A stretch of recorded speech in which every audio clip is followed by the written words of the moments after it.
నేనైతే టీడీపీ అనుకుంటున్నానండి. అంటే చంద్రబాబు నాయుడు గారు బాగా డెవలప్ చేస్తారు గదా! అది అందరి ఒపీనియన్ గదా! హైదరాబాద్ బాగా డెవలప్ చేశారు. అందుకని నేను అలా అనుకుంటున్నా. అంటే వైసీపీ ప్రభుత్వ పరిపాలన అంత లేదంటారు ఇప్పుడు. అది అందరికీ తెలిసిందే గదండీ! అన్‌ఎంప్లాయ్‌మెంట్, డెవలప్‌మెంట్ ఏం లేదు గదా! అంటే రోడ్స్ కూడా ఏమి సరిగ్గా కంపెనీస్ లేవు. కూడా ఏం లేవు కదా మనకి. అన్‌ఎంప్లాయ్‌మెంట్ ఎక్కువయింది గదా! అందుకని చెప్పి అనుకుంటున్నా నేనైతే. మరి టీడీపీ ప్రభుత్వం వస్తే ఏం మంచి బాగా చేస్తారా? డెవలప్ అవుతది.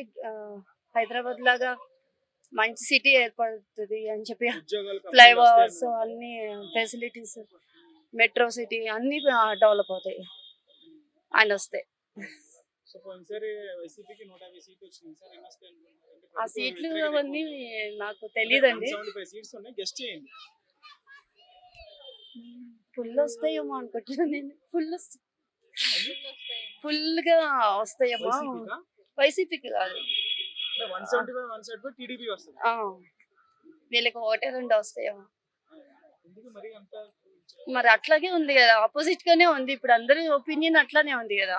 నాదొక్కదానిదే కాదు. అందరిది ఒపీనియన్ అట్లనే ఉంది. అది. టీడీపీ జనసేన సపోర్ట్ గా ఉంది కదా. ఆ! సో అది ప్రజలు దాని గురించి ఏమనుకుంటున్నారు? పాజిటివ్ గా నెగెటివ్? పాజిటివ్‌గానే అనుకుంటున్నాను. వాళ్ళ ప్రభుత్వం చూసాం గదా! రియల్‌గా చూసాం కదా! చంద్రబాబు నాయుడు గారిది. హైదరాబాదే కదా ఎగ్జాంపుల్. అంటే జనసేన సపోర్ట్ చేస్తుంది కదా సపోర్ట్ టీడీపీకి. చేస్తే ఇంకా మంచిదే గదండీ! అది. మంచిదే గదా! సపోర్ట్ చేస్తే